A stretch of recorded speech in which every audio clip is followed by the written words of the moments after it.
Ever tried to squeeze Denmark into a half minute? Buckle up, this is going to be a Danish pastry of a ride. Picture cycling through the royal gardens at Fredensborg Castle, hunting for trolls in the rolled forest, canoeing in Susa River, and yes, even watching the sunset from Mons Klint. Imagine the thrill of sampling gourmet Nordic cuisine, strolling through the charming streets of Hillerød, or exploring the Viking history at Roskilde. Phew, and that was just the elevator pitch. Now, let's dive into the Danish butter, shall we? You thought castles only exist in fairy tales? Well, the Danish beg to differ. Venture just a stone's throw from Copenhagen, and you'll find yourself in a world steeped in history. A world where castles aren't just for Sleeping Beauty or the Beast, but stand as grand reminders of Denmark's rich past. Take, for instance, the Frederiksborg Castle.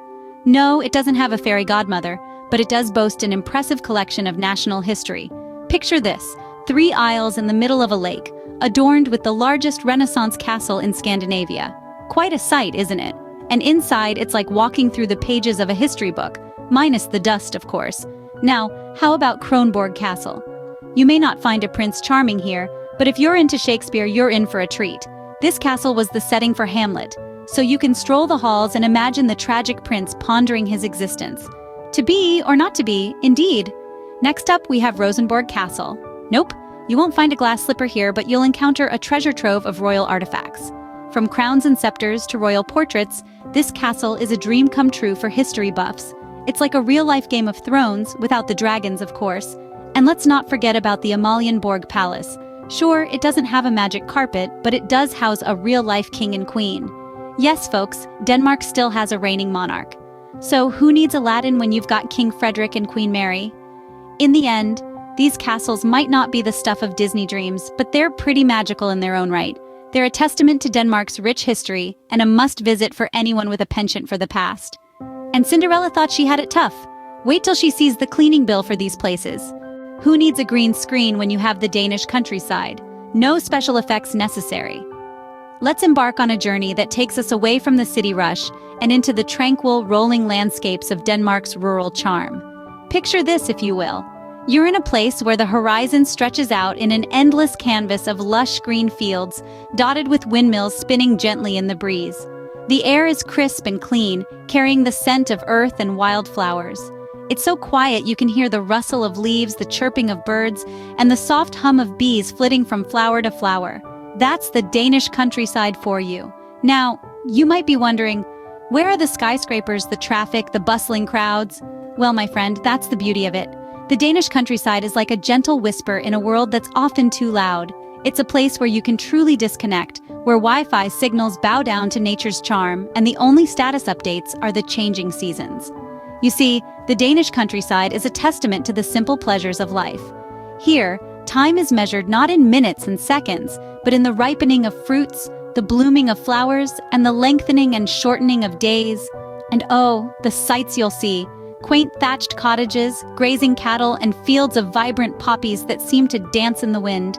And let's not forget the coastline, where the North Sea kisses the sandy shores, creating a dreamscape that can make even the most seasoned traveler's heart skip a beat. And the stars. On a clear night, the Danish countryside sky is a glittering tapestry of cosmic wonder, a celestial spectacle that no city skyline can match. So, if you're someone who finds joy in tranquility, in the rustle of leaves and the song of the wind, in the dance of stars and the caress of the sea breeze, then the Danish countryside is your canvas. It's a place where nature doesn't just exist, it thrives, it sings, it dances. It's a place that reminds us of the beauty of simplicity, the joy of quiet moments, and the magic of the natural world. If Mother Nature was an artist, the Danish countryside would be her masterpiece, and she didn't even need Photoshop. If you think Danish food is all about pastries, prepare to have your taste buds blown away. Now don't get me wrong, Danish pastries are an absolute delight, fluffy and sweet. They're the perfect accompaniment to a hot cup of coffee. But Danish cuisine? Oh, it's a whole different ballgame, my friends. It's like stepping onto a culinary roller coaster, filled with surprising twists and turns, unexpected flavors, and a dash of Viking spirit.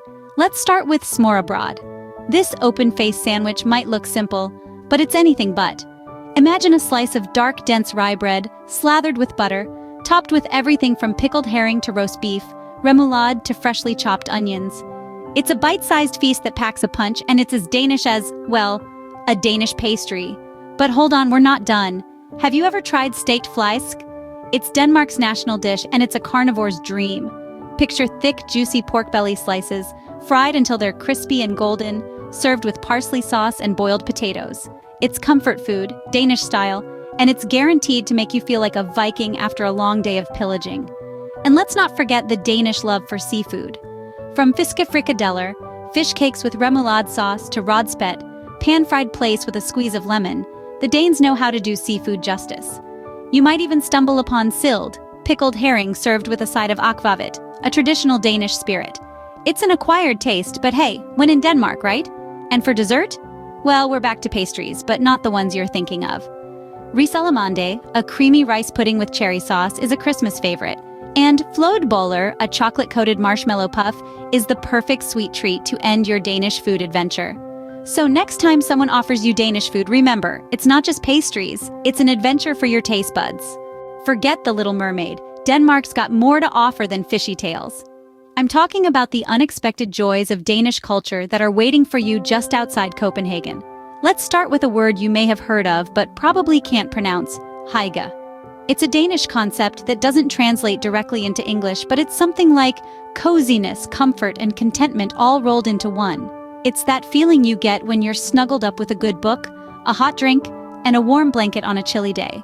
Now imagine an entire culture built around this idea, where people actively seek out these moments of hygge in their everyday lives. Pretty awesome, right? But don't let the cozy vibes fool you. Danes are also fiercely competitive when it comes to their pastimes. Join the locals in a friendly game of kongespill, a lawn game where the objective is to knock over wooden blocks by throwing wooden batons at them. It's like a Viking version of bowling, and let me tell you, it gets intense. And speaking of Vikings, you can't talk about Danish culture without mentioning their infamous ancestors. The Vikings may have a reputation for being fierce warriors, but they were also skilled traders, explorers, and craftsmen. You can see this rich history reflected in Danish design today, which combines functionality with an elegant simplicity. Then there's the Danish sense of humor.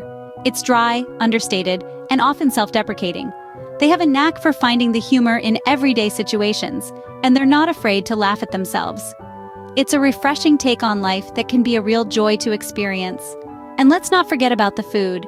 Denmark is known for its smørrebrød, a traditional open-faced sandwich.